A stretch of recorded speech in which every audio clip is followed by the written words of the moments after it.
प्रचारिणे निर्विशेष शून्यवादी पाश्चात्य देशतारिणे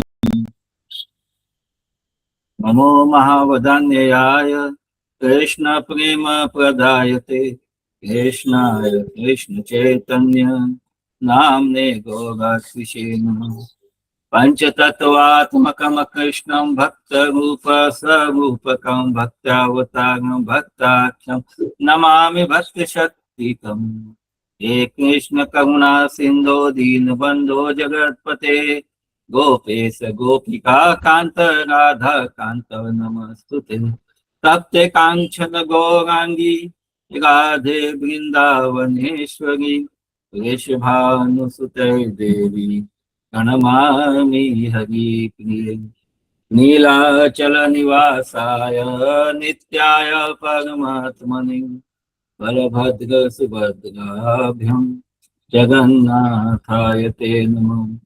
जय श्री कृष्ण चैतन्य प्रभु नित्यानंद श्री अद्वैत गदाधर शिवासादि श्री गौरभक्तवृंद। हरे कृष्णा कृष्णा कृष्णा हरे हरे हरे राम राम राम हरे हरे हरे कृष्ण कृष्ण कृष्ण हरे हरे हरे राम राम हरे हरे हरे कृष्ण कृष्ण कृष्ण हरे हरे हरे राम राम राम हरे हरे हरे कृष्णा। सादर प्रणाम सभी को। आप सबका स्वागत है आज की सप्ताहकालीन सत्र में। हम हरे लोग कृष्णा श्री प्रभु जी, सादर प्रणाम। हरे कृष्णा सादर प्रणाम। हम लोग श्री गोपाल चंपू के उत्तर चंपू के 20वें 21वें पर्व में 21वें पूर्णम में है, जिसमें अभी पौंडरक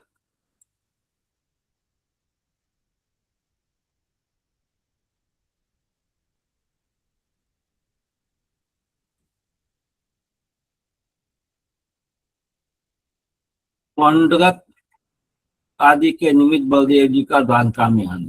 ये पौंडरक जो है, ये जब बलदेव जी वृंदावन आए हुए थे तो उस समय द्वारकापुरी पे आक्रमण करता है काशीराज के साथ, जो उनके मित्र थे काशीराज कलिंगराज।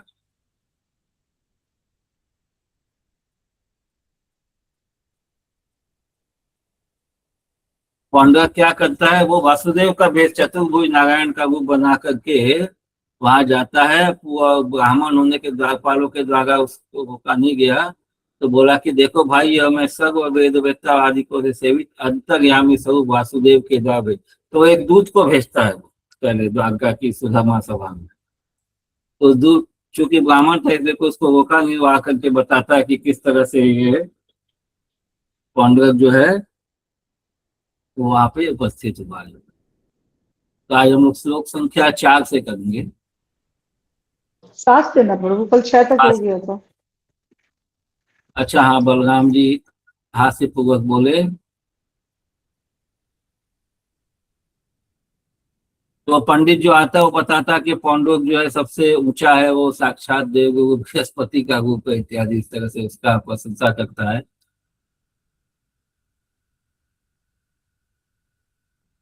तो श्री कृष्ण तो उस धृष्ट एवं विवाद करते हुए ब्राह्मण के प्रति वचन से प्रणाम करते हुए बोले कि अच्छा जो हो अपने संदेश को तो प्रस्तुत कीजिए। तो ब्राह्मण बोला,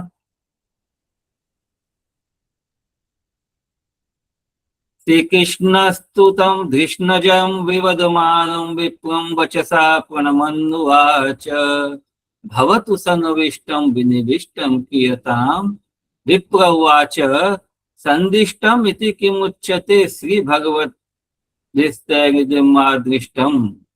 वासुदेववतीर्णो अहमेक एव न चापर भूतानामनुकंपार्थं तम तो मिथ्याभिधाम त्यज। तो ब्राह्मण बोला, संदेश दीजिए, ऐसा क्यों कहते हैं? क्योंकि उन श्रीमान पौंडरक भगवान ने यह आदेश दिया है कि मैं अकेला ही वासुदेव अवतीर्ण हुआ हूँ, दूसरा कोई वासुदेव नहीं है। तो पौंडरक क्या बोलता है कि मैं वासुदेव हूँ और कोई वासुदेव नहीं है। मैं प्राणियों पर अनुकंपा करने को प्रकट हुआ हूं, अतः तुम अपने मिथ्या वासुदेव नाम को त्याग दो। और हे श्री कृष्ण,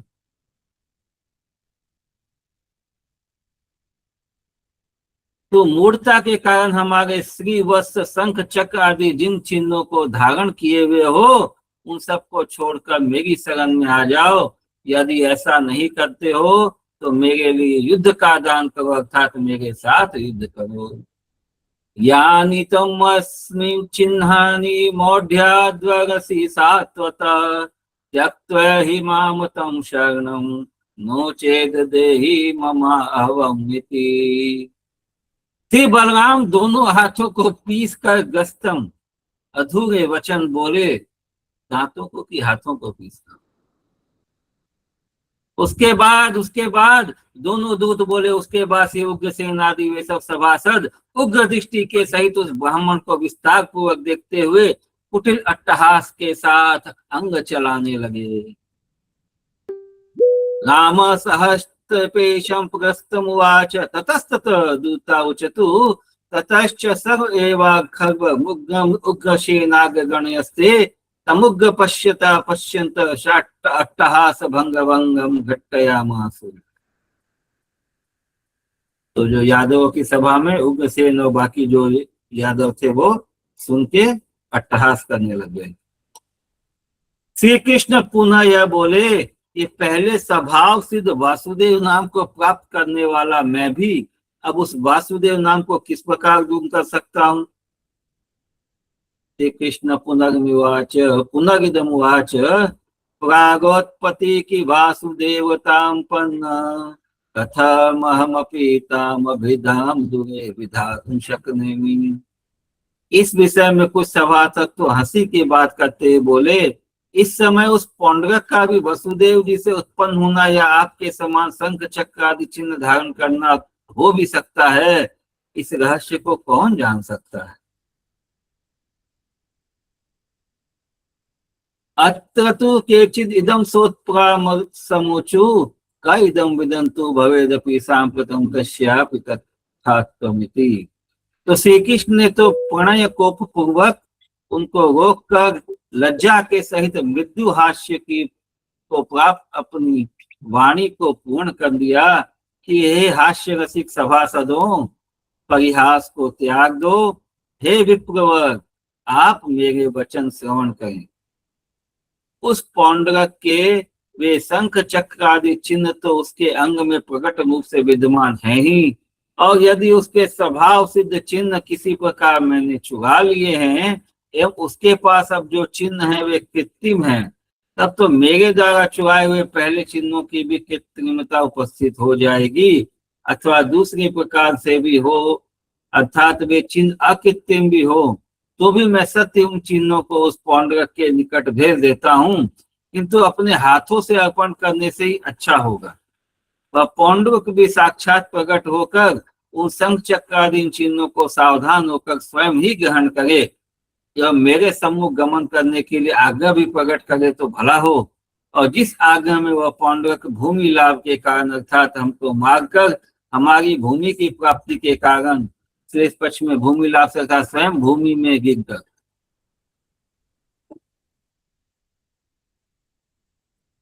और भूमि के बढ़ाने के भाव से श्रेष्ठ पक्ष में चित्ती वर्धन भाव से अर्थात मुंदे के भाव से भूमि लाभो निपात शात सबस्तु क्षिति बंधन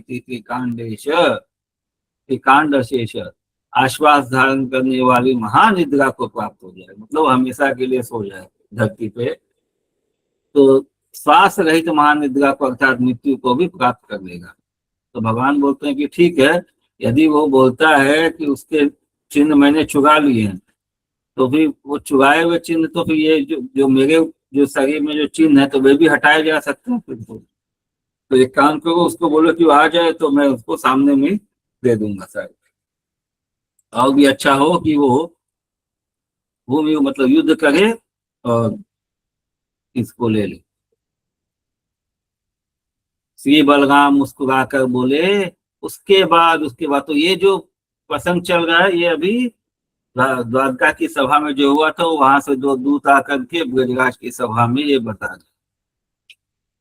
और वहां पे बलराम जी अभी भी वृंदावन में हैं। तो दोनों दूत बोले। उसके बाद पौंडरक के दूत रूप उस ब्राह्मण ने श्री कृष्ण के वचन के तेज से ढककर प्रत्युत्तर देने में असमर्थ होकर अपने उद्यम को व्यर्थ मानकर वहां जाकर उस कथा के द्वारा पुंडरक देश के राजा को भी मलिन मुख वाला बना दिया। तो वो और कुछ जवाब नहीं दे पाया। वो ब्राह्मण वापस चला गया, वहां पे पौंडरक को सब कुछ कह दिया। और श्रीमान कृष्ण भी कौतूहल की तृष्णा से युक्त हो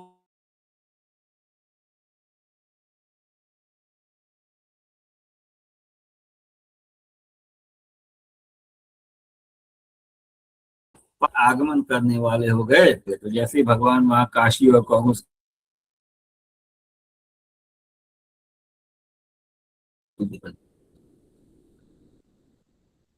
श्रीमान कृष्णश्च कौतुक सत्कृष्ण काशिक शांतकालम जगाम गते च काशी मंडलपति पंचभिरक्षोहिणी भी कृतागतो बभूच।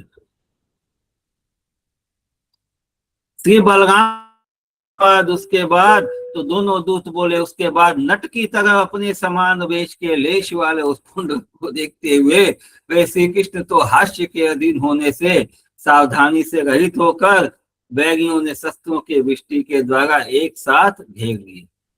तो भगवान को जो है उसको देख करके हास्य हंसी आ गया। जोकर के जैसा वो दिख रहा था पुंड, भगवान का रूप बनाने का चेष्टा कर रहा था। तो हमको हंसी आ गया, उनका थोड़ा ध्यान भंग हुआ तो उन लोगों ने उनको भगवान को घेर लिया। यह समाचार सुनते श्री ब्रजराज बोले। उसके बाद यह कहने को पवित्र होकर भी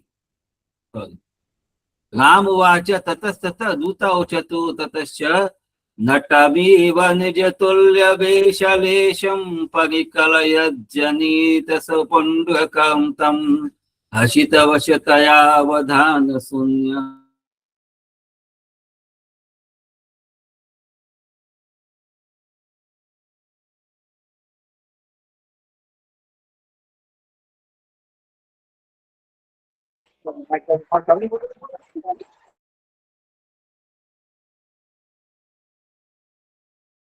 बोला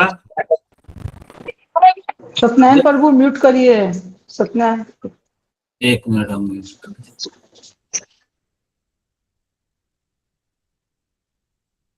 यह समाचार सुनते ब्रजराज बोले। उसके बाद तो यह कहने को पवित्र होकर जब कहने को असमर्थ हो गए बोले। उसके बाद आधे मार्ग में आए हुए शस्त्र वृष्टि के समूह को श्री कृष्ण ने अपने आयुधों के द्वारा दूर फेंकते हुए समस्त शत्रुओं को दूर फेंक दिया, अर्थात मार दिया। अतः श्री ब्रजेश्वरे ततस्तत इति वक्तुं पवित्रे अपसमर्थे स्वयमेव दूतावचतु अथाद देशमागतां सशस्त्र वृष्टि संहितम निजायुधे किरीनशेषकान विकीर्णवान। तो उस तरह से ऑलरेडी आक्रमण हो चुका था और जो उनके जो शस्त्र से आधे रास्ते तक ऑलरेडी भगवान की तरफ आ चुके थे। भगवान ने तुरंत ही उन सबको काट डाला, उन लोगों को भी ध्वस्त कर दिया। इस युद्ध में खगपति गरुड़ वाहन श्री कृष्ण के वे खग अर्थात बाण कीड़ा करने लगे।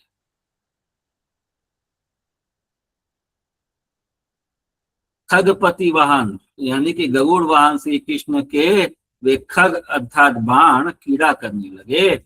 वे बाण शत्रुओं की ओर जाते समय तो सूर्य की तरह तेजस्वी हो जाते थे एवं श्री कृष्ण के पास आते समय पक्षियों की तरह हो जाते थे। इस तरह से भगवान के बाण आ गए थे। खगाइव गतावस्सा नागतो तु खगाइव खगाधिपति पत्रस्य खगाश्चिक्किडुगते।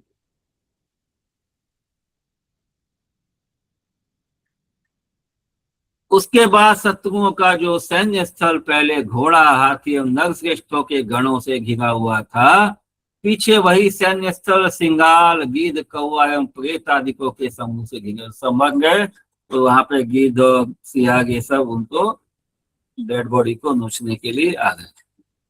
ततश्च सैन्य स्थलम शात्रम मत्स्य कुंजग शास्त्रमस्य कुंजग दीपाद्वगानां प्रथमं गणवितम अनंतरम फेरव गृद्धवायस प्रेतादिकानां निकरे पराचितम। इस प्रकार उन सारे शत्रुओं को मारकर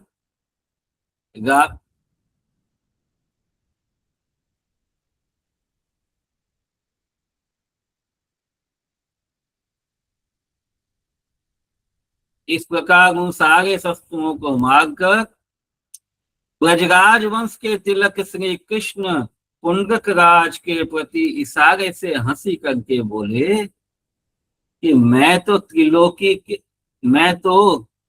के राजा जो आप हैं, निश्चय ही आपकी आज्ञा से शस्त्रों को समर्पित करने के लिए आया था।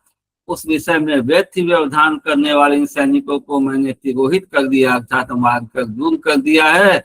अतः उन शस्त्रों को अब सावधान होकर ग्रहण कर लीजिए। तो पुंडरक को बोला कि भाई आप तो त्रिलोकी के राजा हैं, तो इसलिए मैं तो आपको शस्त्र देने के लिए आया था, लेकिन ये लोग बीच में व्यवधान उत्पन्न कर रहे थे तो इनको सबको शांत किया। अब लीजिए, आइए आप शस्त्र पकड़िए, ध्यान कीजिए। इस प्रकार कहते हैं पुनः बाणों का प्रयोग करते हुए श्री कृष्ण ने उन बाणों के द्वारा पांडुक का रथ तोड़कर 1000 रंग वाला कर दिया, उनका टुकड़े टुकड़े कर दिया। और जिन बाणों को छोड़कर श्री कृष्ण ने सुदर्शन चक्र फेंक चलाया, जिस चक्र के द्वारा उसका मस्तक भी दूर निश्चित हो गया था, तो समस्त जनों का कौतुक भी उपस्थित हो गया। इस तरह से पांडुक का कल्याण हो।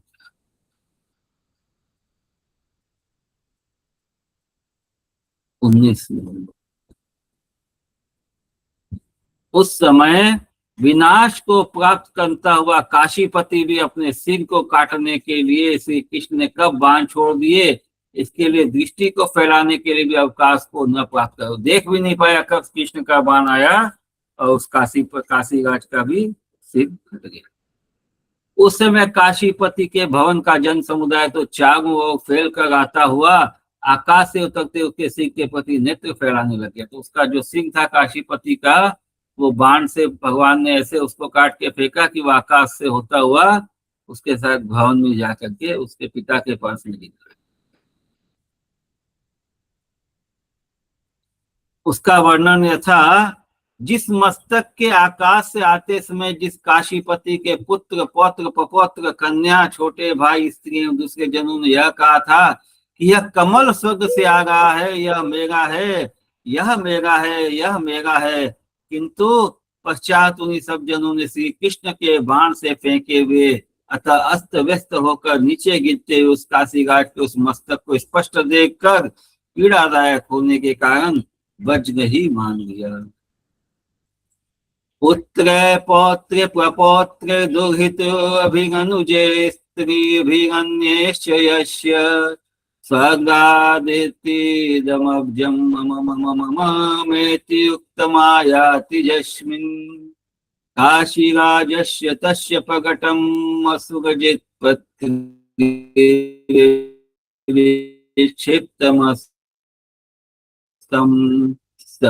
तत्ते पुनरखिल जनामिनि भज्रमेव।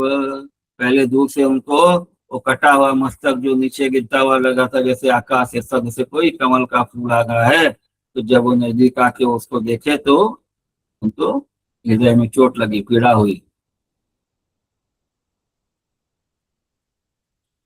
श्री बलराम हास्य पूर्वक बोले। उसके बाद दोनों दूत बोले। उसके बाद द्वारकापति श्री कृष्ण द्वारका में ही चले आए। उसके बाद दूसरे दूतों के आने पर दूसरे दिन में पूर्वोक्त वृत्तांत प्रस्तुत कर दिया गया। श्री बलराम बोले यह तो अतिशय उत्तम कार्य ही संपन्न कर दिया गया, जो कि पांडुक एवं काशीपति वे दोनों ही मार दिए गए, किंतु अग्नि का शेष, व्याधि का शेष एवं शत्रु का शेष नहीं रहने देना चाहिए। मतलब थोड़ा भी अग्नि का चिंगारी, कोई भी बीमारी है तो उसको बीमारी का थोड़ा भी बच जाए, या जो कोई शत्रु है उसको भी थोड़ा भी उसको जो है शेष मतलब उसको छोड़ना नहीं चाहिए, तो पूरी तरह से नष्ट कर देना चाहिए। इस नीति के अनुसार उसके पुत्र आदि भी प्राणों से रहित क्यों नहीं किए। उसके बाद दोनों दूत बोले, हे देवादिदेव श्री बलदेव, उसी बात को सुनिए। करुणा के कारण पौंड्रक एवं काशीराज के पुत्र पौत्रादिकों के वध के लिए श्री कृष्ण के तृष्णा रहित हो जाने पर भी काशीराज का एवं शिव जी का घर तो नष्ट ही हो गया।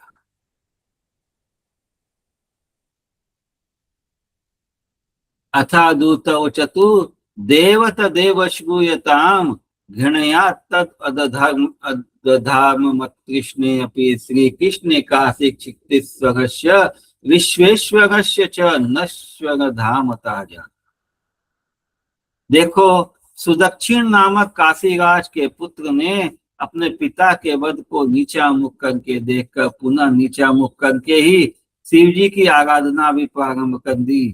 त्रिनेत्रधारी उन शिव जी के प्रत्यक्ष होने पर तो उसने शिव के प्रति कमल ने श्री कृष्ण को अपना बैरी विज्ञापित नहीं किया, किंतु किसी किसी बैरी मात्र को जना दिया।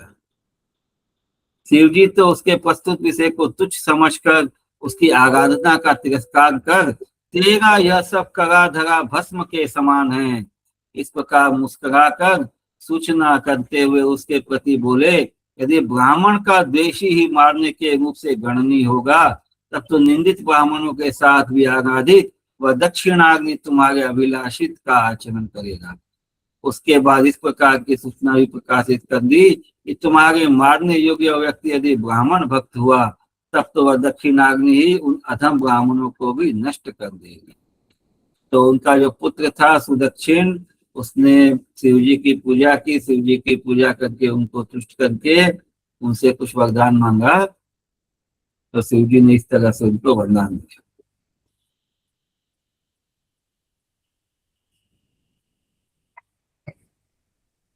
श्री बलराम जी बोले, उसके बाद तो दोनों दूत बोले, उसके बाद मूढ़ सुदक्षिण तो स्पष्ट ही हर्ष को प्राप्त होकर ब्रह्मण देव उन श्री कृष्ण के प्रति भी अभिचार करने को दक्षिणाग्नि की आराधना करने लग गया एवं आराधित हुआ वह दक्षिणाग्नि अतिशय बलशाली उज्ज्वल उष्णता से युक्त होकर प्रकट जटा आदि मुद्रा वाले रुद्र के रूप में से निरंतर बढ़ने लग गया।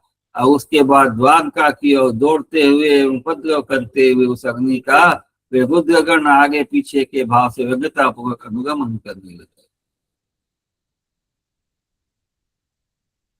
रामोवाच ततस्ततः दूतावचतु ततः स तु मूढ़ स्फुट मूढ़ हर्षस्थं ब्रह्मण देवम अप्यभिचरितुं दक्षिणाग्निं परिचरति स्म। तो दक्षिणाग्नि नाम का जो एक दैत्य को प्रकट किया, परिचरितश्चाय सुष्मा सुष्मातिशय वदुष्मा प्रकट जटा विमुद्र रुद्र प्रोक्तया। वो कैसा था देखने में? रुद्र मूर्ति, रुद्र के जैसा था।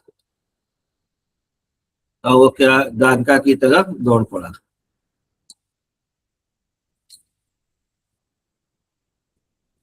यथा बिजली की तरह चमकीले केश एवं भाव के मध्य भाग वाला, अग्नि समूह को छोड़ने वाले नेत्रों वाला, ऊंची दाढ़ एवं भुकुटी के द्वारा प्रकाशित कठोर मुख वाला, कड़वी जीवा के द्वारा दोनों ओष्ठ प्रांतों को चाटने वाला, नग्न एवं अपने हाथ में स्थित त्रिशूल की किरणों के द्वारा प्रत्येक दिशा के देश को तोड़ दे वाला तथा ताल वृक्ष के समान लंबे चगण नाल वाला और रुद्र पार्षदों के मार्ग में चलने वाला वह दक्षिणाग्नि संपूर्ण पृथ्वी को कंपित करता हुआ चलने लगा।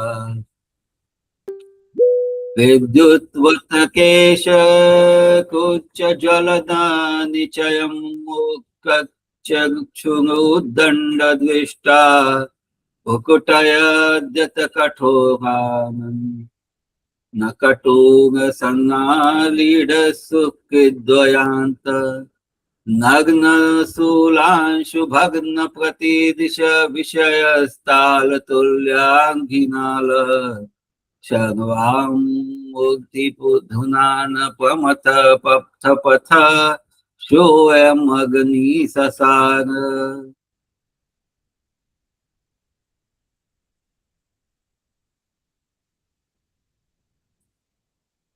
और वह कृत्यानल पुरुष अर्थात अभिचारात्मक अग्नि दक्षिण दक्षिण कांति से देखने वाले अपने नेत्रों के द्वारा जिधर देखता था उधर ही वृक्षों को जला देता था।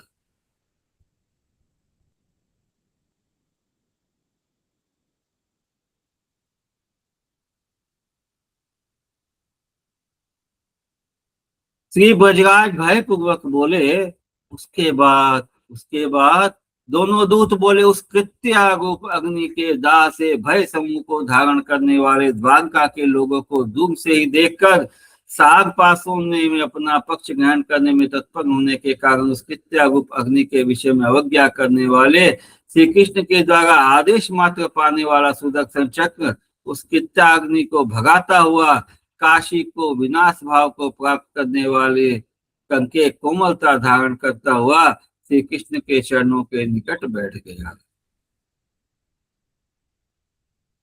तो सुदर्शन ने उसको दक्षिणा को भगा दिया।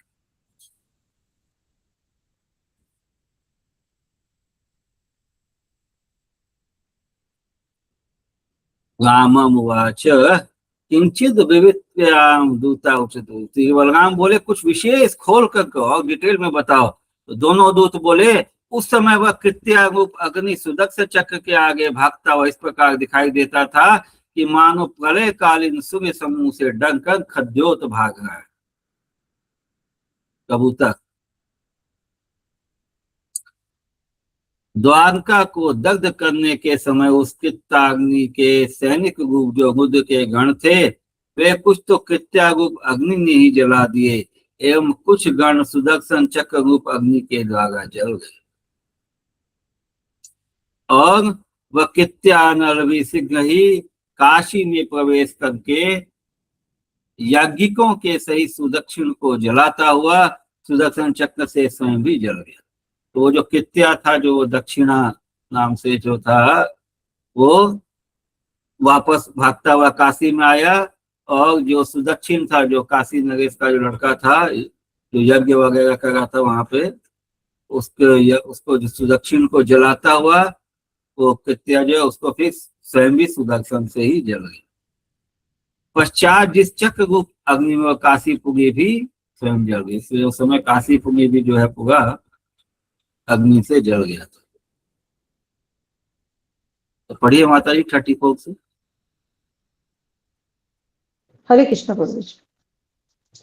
चक्र रूप अग्नि के द्वारा काशी दग्ध हो गई, इस बात को अन्यथा मत मानो, क्योंकि उस चक्र रूप अग्नि की अग्नि कुकुट अर्थात चिंगारियों के द्वारा काशी के आसपास का वह देश भी उपवनों के सहित दग्ध हो गया। 34 काशी चक्राग्निना प्लोषित अशित्यन्यथा मन्यतां नहि तस्याग्नि कुक्कुटैर्वेषो देशो अप्यशो अपलुष्ट सन्निस्फुट। अनंतर सभी ब्रजवासी हंसकर बोले, यह तो भला हुआ जो कि उस समय काशी में अक्रूर की स्थिति नहीं हुई।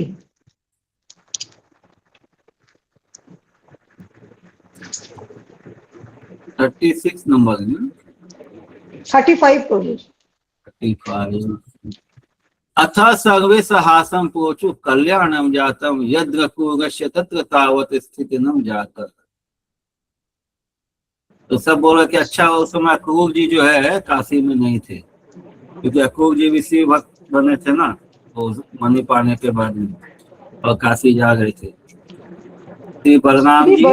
श्री बलराम हास्यपूर्वक बोले, उसके बाद दोनों दूत बोले, काशी में जाते समय जिस सुदर्शन चक्र का प्रलयकालीन सूर्य की तरह जलाने का भाव था, वह भी यह श्री कृष्ण के निकट आते समय चंद्रमा की समानता को प्राप्त हो गया था, अर्थात शीतल हो गया था।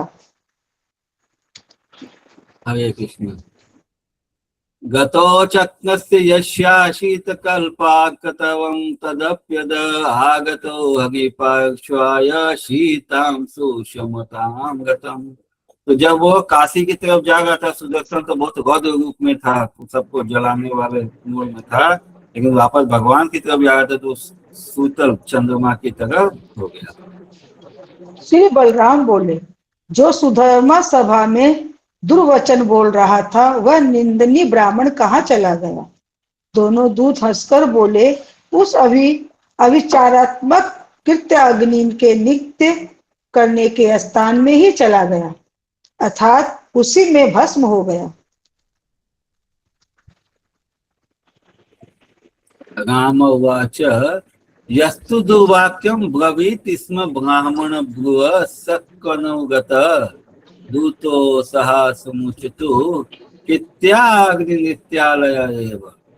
तो जहाँ वो कित्या जो नित्य कर रहा था वो अग्नि में, वो जो दक्षिणा नाम से, उसी में वो ब्राह्मण भी जल गया। सभी हंसकर बोले, अपने पाप रूप अग्नि से वह स्वयं भी यदि जल गया तब किसकी निष्ठा हो सकती है?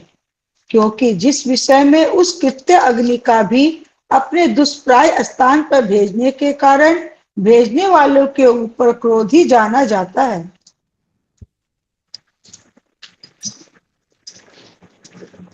तो इसका उदाहरण मतलब यह है कि वो अपने पापों से खुद ही जल गया। आगे इस प्रकार के वचन सुनकर श्री बलराम के मुख को श्री कृष्ण की सहायता के लिए उन्मुख देखकर श्री ब्रजराज स्वयं ही वर्णन करने लगे। हे प्रिय बलदेव, देखो, पहले मैं तुमको बारंबार देखता हुआ श्री कृष्ण का देखना ही मानता था, किंतु अब तुमको व्यग्र मानने वाले देखकर श्री कृष्ण का रक्षक ही मानता हूँ।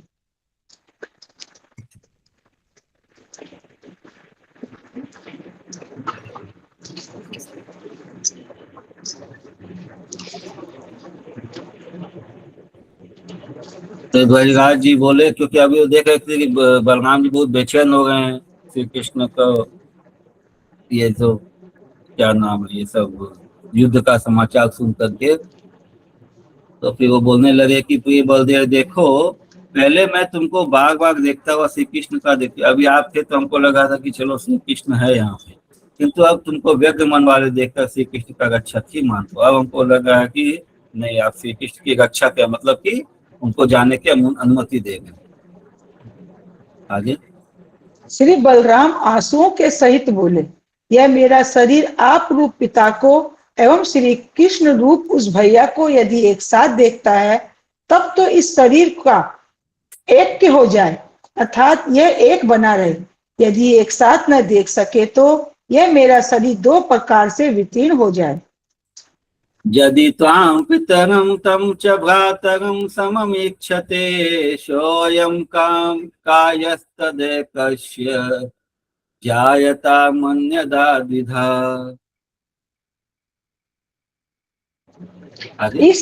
इस प्रकार की प्रतिज्ञा करके श्री बलदेव के द्वारका जाने की इच्छा करने पर सभी ब्रजवासी उनको द्वारका भेजने के लिए यहीं पर सम्मिलित होकर उनके मनोहर प्रेम पूर्वक निहारने को प्राप्त कर 2 घड़ी तक निरंतर आंसू ही बहाते रहे। किंतु ब्रजेश्वरी श्री यशोदा तो बलराम को बारंबार अंगीकार करके उनकी माता रोहिणी के प्रति एवं भैया श्री कृष्ण के प्रति विशेष करके संदेश देने की इच्छा वाली होकर भी कुछ भी नहीं बोल सकी। उनका वह न बोलना ही परम संदेह के वेश के भाव में आविष्ट हो गया, अर्थात कुछ न बोलना ही संदेश का रूप बन गया। तो बलदेव जी बोले कि भाई यदि क्या नाम, मैं चला जाऊंगा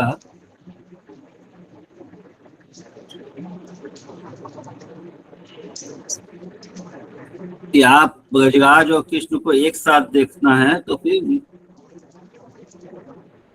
मैं चला जाऊंगा, इस तरह से वो बोलते हैं पिछले श्लोक में। तो यहाँ पर जब बलदेव जी द्वारका जाने की इच्छा किए तो ब्रजवासी उनको द्वारका भेजने के लिए उनके प्रेम पूर्वक निहारने को प्राप्त कर 2 घड़ी तक निरंतर आंसू बहाते गए। उन्होंने तो विदाई किया, किंतु ब्रजेश्वरी यशोदा तो बलराम को बार बार आलिंगन करके उनकी माता मोहिनी के प्रति एवं श्री कृष्ण के प्रति विशेष करके संदेश देने की इच्छा वाली होकर भी कुछ उनका इच्छा था कुछ संदेश देने का मोहिनी को कृष्ण को, लेकिन कुछ बोल नहीं पाई।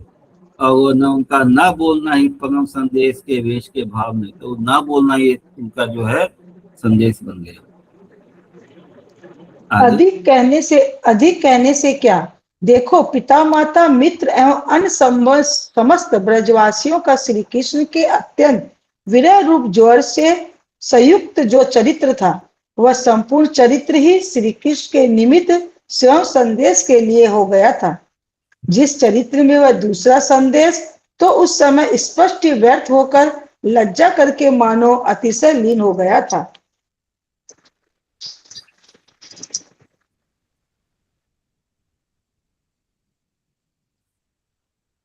तो यहाँ पे ब्रजवासियों का जो विरह भाव था कृष्ण के प्रति, वो पूरा विजय भाव, उनका जो कृष्ण प्रेम में जो चरित्र है, वो श्री कृष्ण के लिए स्वयं संदेश, वही उनके लिए कृष्ण के लिए मैसेज संदेश की तरह हो गया। तो अलग से वो लोग कुछ संदेश जो है बलराम जी के साथ नहीं भेज पाए। उस समय स्वयं बिछोड़ने वाले एवं श्री कृष्ण के आने की प्रतिज्ञा करने वाले श्री बलराम के चलने में गोप गणों को दुख एवं सुख भी हुआ। तात्पर्य श्री बलराम के बिछुड़ने से दुख हुआ एवं श्री कृष्ण के आने की प्रतिज्ञा करके जाने से सुख हुआ। तो बलराम जी जा रहे हैं, उससे तत्काल दुखी हो गए, लेकिन अभी बलराम जी जा रहे हैं और श्री कृष्ण को लेके आने वाले हैं, जल्दी श्री कृष्ण वापस आने वाले, इसलिए वो फिर सुखी हो। एक मिनट श्लोक पढ़ लेते हैं 43। रामस्य चलने दुखम सुखम च जनिगो दुहा स्वयं विश्लेष्यत कृष्ण गतिम च प्रतिजानत। गोकुल अर्थात ब्रज तो पीछे की ओर छोड़ दिया था एवं आगे जाने योग द्वारका रूप श्री कृष्ण का स्थान भी दूर ही था। इस कारण ये श्री बलराम बीच के स्थान को चारों ओर से शून्य जानकर एक दिन के द्वारा ही द्वारका में प्रविष्ट हो गए।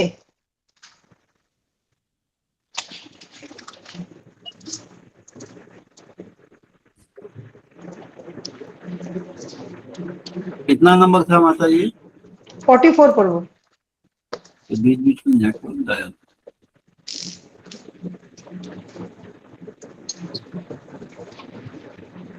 स्क्रीन शेयर होगा है? यस प्रभु, बीच बीच में आपकी आवाज कट रही है प्रभु। हाँ, वही नेटवर्क स्लो हो जाए। यहाँ बारिश चालू होती है, वाईफाई का कनेक्शन गड़बड़ होता है।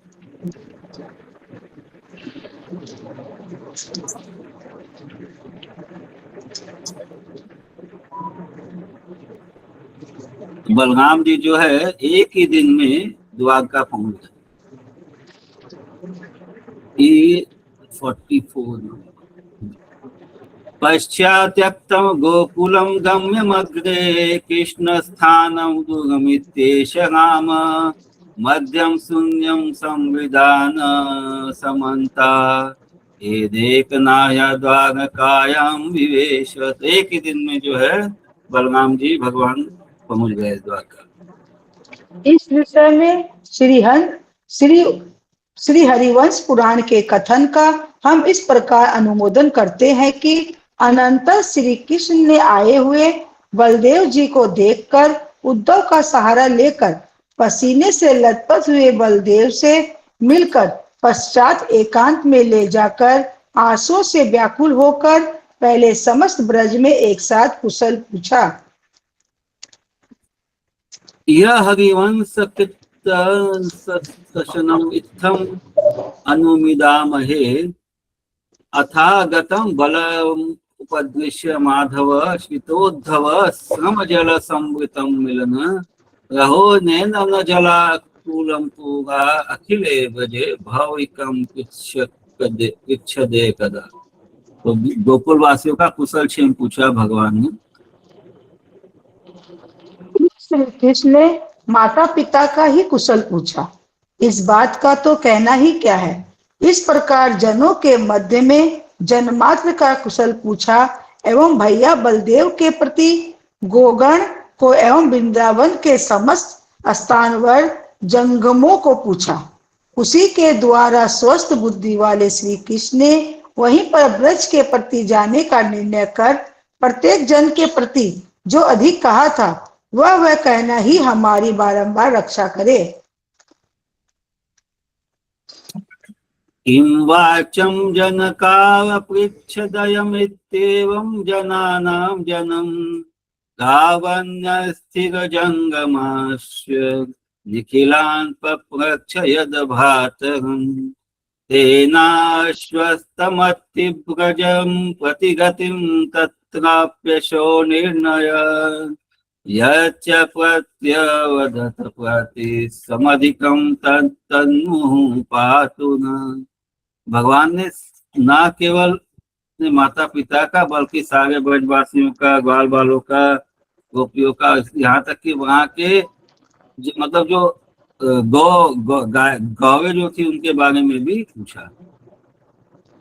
इस प्रसंग के हरिवंश पुराण के श्लोकों का भाव यथा उसी प्रकार के पथिक के भेष से श्री बलराम ने नूतन वनमाला से विभूषित सुंदर वक्ष स्थल द्वारा श्री कृष्ण का आलिंगन किया।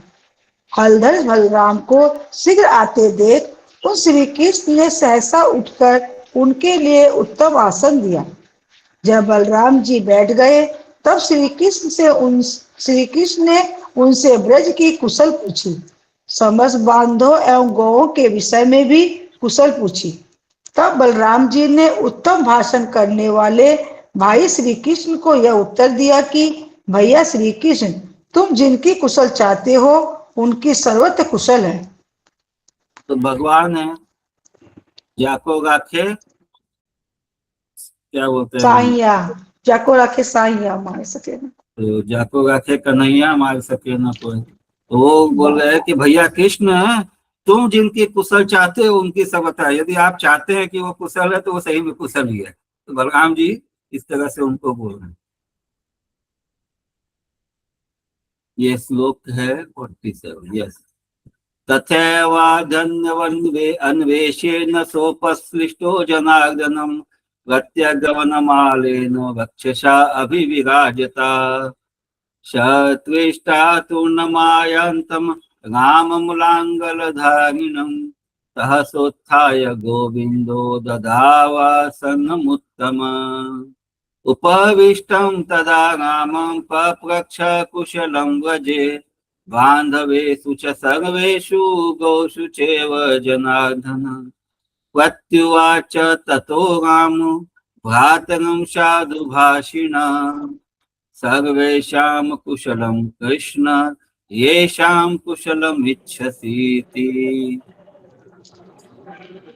सर्वेषां कुशलम कृष्ण येषां कुशलम इच्छसि। यदि आपकी इच्छा हो किसी जिसको जिसको कुशल रखने की, वो सब कुशल में है। इस प्रकार के कथन से यह भी सूचित कर दिया कि श्रीमान ब्रजवासी जन सदैव स्वस्थ ही रहेंगे। अनंतर उस ब्रज में श्री कृष्ण का एक दूसरा आवेश भी प्रकाशित करते हैं। तदेवं श्रीमद्ब्रजस्था सदापि स्वस्था एवं स्थास्यन्ति च सूचितम्। अथ तत्र श्री कृष्णस्यावेशान्तरं विद्यते यथा। क्या है ये? श्री कृष्ण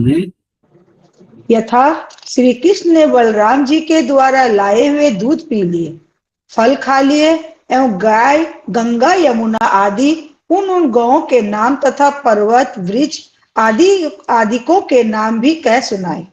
इस श्लोक में ब्रज से द्वारका में दूध ले जाना असंभव नहीं है, कारण श्री बलदेव जी एक दिन में ही ब्रज से द्वारका पहुंच गए थे। यह बात पहले ही कह दी गई है।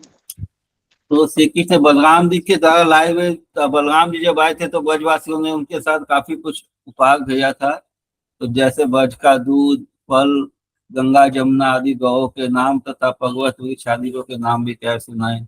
इस श्लोक में ब्रज से द्वारका में दूध ले जाना असंभव। तो ब्रज से द्वारका दूध, बलराम जी जब एक दिन पहुंच सकते हैं तो दूध भी आ सकता है, इसलिए असंभव नहीं ऐसा बता रहे। 49 नंबर। अधाशीदगामनितानि दुग्धानि मधुमर्दन फलान्यजक्षदाख्यच्च तत्उद्वेगनुगाभिधाम। उसके बाद मधुकंठ प्रसंग की समाप्ति का घोतक वचन बोला, हे श्री ब्रजराज, देखो श्री कृष्ण का यात युवम ब्रजम जात। भागवतम 10.45.23 इत्यादि। अर्थात हे पिताजी, आप ब्रज को जाइए, मैं सुहृदों को सुख देकर ब्रज में आऊंगा इत्यादि रूप वाला वह वचन किस प्रकार विरुद्ध हो जा सकता है, तथा श्री बलराम के मुख से कहा हुआ वचन भी किस प्रकार विरुद्ध हो सकता है। हाँ, कैसा हर्ष का विषय है नेक, देखो तो सही, सुंदर वेश वाला एवं बलदेव जी से युक्त वही यह तुम्हारा लाला श्री कृष्ण अपने ब्रजवासियों का सम्मान करके आपके हृदय को शीघ्र ही शीतल करता हुआ आपके आगे ही तो विराजमान है। तो जैसे कि हर बार होता है, सब कथा सुन करके ब्रजराज जो है बहुत उद्वेग में आ जाते हैं। तो फिर मधुकंठ उनको बताता है कि भाई ये सब तो पुराना जो घटना हुआ था उसी का विवरण है, अभी तो कृष्ण और बलराम दोनों आपके समक्ष, आपके सामने। अथ मधुकंठ समापन मास्म व्रजेश तदद कथम व्यभिचारेष्णुकाक्षणं वच तथा बलमुखोदितं बत भवेदहोदिष्यताम्। शायेष भगवेशवान् बलयुत सुतस्ते पुरस्कृत निज व्रज सुगति शीतयन्। उसके बाद उस गोलोक में ब्रज के बंदीजन श्री कृष्ण की वंदना करने लग गए। हे भगवान कृष्ण, आप तो उस पौंडक के किलष्ट दुखदायी संदेश में भी विशेष मुस्कुराते ही रहे एवं उसके दूत ही की वाचालता को दूर करने वाले वाक चातुर्य में भी मुस्कुराते ही रहे। अथ ब्रजवन्दिनश्च तत्र तं ववन्दिने तं पुण्डकक्लिष्टसन्दिष्ट भीष्मेण वाचाटताग्धसंवित्तभिंसवाक्पाटस्मेन नाट्याभत्वेषमुद्द्रष्टमुत्कण्ठ शङ्खध्वनिग्रामविस्फोरिसुतकण्ठ। एवं नाटक के समान उस पौंडक के वेश को देखने के लिए उत्कंठित हो गए थे तथा उस समय शंख की सी ध्वनि समूह की स्फूर्ति करने वाले सुंदर कंठ वाले हो गए थे। आपने आनंद पूर्वक आकर पौंड्रक के देश को भली प्रकार देखा था। उस पौंड्रक के आगत्य संदृष्टद्वेष तं दृष्टमुत्यंथमुद्यम्य सावेश अंतर्धिमत्राथ तत्सैन्यं युध्यय तन्मुख्यया सम्मुखय कार्याय सम्भूय। उस पौंड्रक के देखने को विशेष उद्योग करके आप आवेश युक्त थे। अनंतर इस करुष देश में शत्रुओं के अंत के लिए बढ़ी हुई उनकी सेना को मारकर उस सेना के अध्यक्ष पौंड्रक की सम्मुखता रूप कार्य के लिए सम्मिलित होकर उस पौंड्रक में अपना चतुर्भुज आदि वेश देखकर अपने विशेष आपेश किया था और मानो प्रत्यर्पण करने के लिए आपने उसके देह पर चक्र फेंका था। अनंतर उस युद्ध में शीघ्र ही जिनका अंतर्दिमत्राथ तत्सैन्यं युद्धय तन्मुख्या सम्मुख्य कार्याय सम्भूय संवेशमुत्प्रेक्ष्य तत्कालमुत्प्राश्य प्रत्यर्पणया एव तद्राम्नि चक्रास तस्याशु विध्वस्तमस्तस्य तत्रात् मित्रच्छिद्राकारिणार्चिसन्नाथ। अनंतर उस युद्ध में शीघ्र ही जिसका मस्तक कट गया था, उस पौंड्रक के मित्र काशीराज को काटने वाला जो वाण विशेष था, उसके द्वारा आपने शत्रु को सनप्त कर दिया था। पश्चात संतप्त कर दिया था। हाँ प्रभु, काशी संतप्त कर। नगाधीश मुग्धान मुत्कृत्य काश्याम निगस्यापि संपूर्णतः कृत्य स्वावासमाशद्य खेलाप्त संग तत्पुत्र कृत्याग्निमाकर्ण्य सद्रंग। पश्चात काशीराज के मस्तक को काटकर काशी में फेंक कर भी शत्रुओं का नाश रूप कार्य संपूर्ण कर दिया था।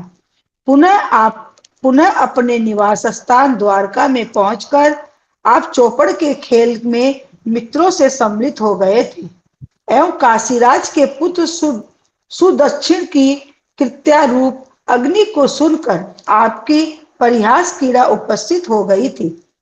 उस कृत्य अग्नि को नष्ट करने को अपने पास में रखते हुए सुदर्शन को आदेश देकर भी आज चौपड़ के खेल से युक्त हो गए थे एवं उसी खेल में मित्र से हारकर आप लज्जित हो गए थे और काशीराज के पुत्र के अभिचार मारण के प्रयोग को लौटाकर सुदर्शन चक्र के द्वारा काशी आदि के दाहकार को संपादक करके आपने जिस द्वारका की शीघ्र ही रक्षा की थी उसी को त्याग कर हे वृंदावन के देव, आप अब ब्रज में विराजमान हो। आपकी जय हो। ब्रज के बंदी जनों की इस वंदना में 21वें पूरण की कथा का सारांश आ गया। इससे ग्रंथकार पार्श्वस्थमादिश्य चक्रम च सकीड मित्रात पराजित्य खेलासु सव्रीड काशीश पुत्राभिचारं परावर्त्य चक्रेण काश्यादिदग्धं च निर्वक्त्य। तो चक्र से सुदर्शन चक्र से पूरे काशी को जला दिया। याम द्वारकामासु पाशि स्मतामेव हित्वा ब्रजे भासे वृंदाटवी देव इति। अथ बहि सभायां कथनं कथक संप्रथ्ययान्तं सभायामपि श्री राधा माधवादीनां चित्तं किंचिदचिन्तं चकार। ग्रंथकार की काव्य निर्माण की महिमा प्रतिमा कुशलता जानी जाती है। इस प्रकार की रचना पहले भी कई बार आ चुकी है एवं आगे भी आएगी। जो कथा अत्यंत जटिल घटना से परिपूर्ण है या भारी है, वहीं पर ग्रंथकार की यही रीति देखी गई है। मतलब ये जहाँ जहाँ पे कोई महत्वपूर्ण घटना होता है तो उसका पूरा सारांश जो है इस तरह से कविता में बांदी जन लोग जो है गा के सुना देते हैं। आगे अनंतर कथावाचक मधुकंठ ने बाहरी सभा में कथा को विस्तारित करके अनंतपुर की सभा में भी श्री राधिका माधव आदि श्रोताओं के चित्त को किंचित सम्मानित अर्थात सुखी कर दिया। तो बाहरी सभा में कथा को विस्तारित करके मतलब बढ़ाना, विराम कथा को विराम दे दो।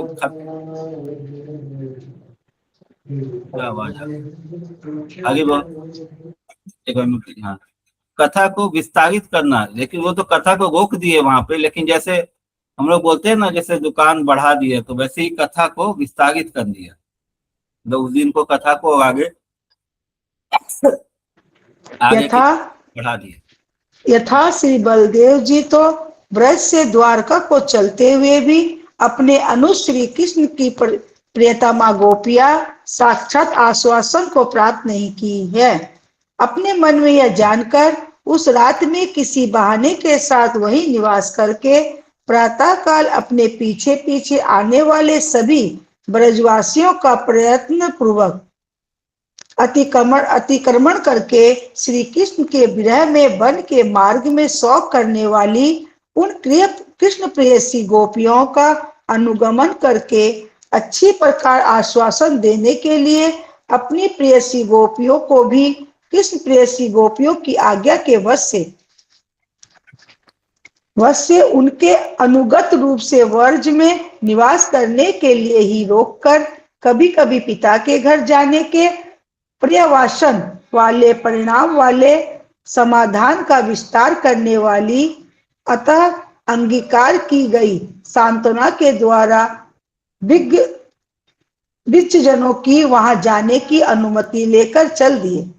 चलते समय तो कृष्ण प्रिया गोपियों के द्वारा सिखाकर श्री कृष्ण की भेंट के रूप से दी हुई सुख सारिका तोता मैना की जोड़ी ले गए। अच्छा, तो बलराम जी जब वापस आ गए थे तो वहां से गोपियों ने शुक सारिका तोता मैना की जोड़ी को सिखा के भेजा था कृष्ण के पास। ये श्लोक नंबर कितना था ये? 53। 53 प्रभु जी। वजस्तस्वल्लनपि बलदेव स्व अनुज दयिता न साक्षादाश्वासनमयिता पिता इति मनुष्य वगम्यताम रजनीं सव्याजं विगम्य प्रातः सर्वमप्यनुभजन्तं वजं यत्नादतिक्रम्य ताश्वन्यवत्मनुशोचन्ति अनुगम्य सम्यगाश्वासनाय स्वप्रेयसीरपि तदाज्ञावशात् अनुगत्ततया व्रज एव वासाय नियम्य जातु जातु पितृनिशान्तं गमन पर्यवसानं समाधानं संतन्वानया शान्तवनयायङ्गिकृतया सुज्ञानां तद अनुज्ञामधिगम्य चलितवान् चलन समये तु शुकशारिकयोद्वयं ताभिः तीक्षयित्वा कृष्णायोपायनतया प्रहापितं निनाय क्रमेण तयो शिक्षा यथा। तो उन्होंने क्या सिखाया था वो हम लोग कल के सत्र में श्रवण करेंगे। हरे कृष्णा। श्री गोपाल चंपू की जय। श्री जीव गोस्वामी पाद की जय। जय। प्रभुपाद की जय। जय। हरे कृष्णा। सादर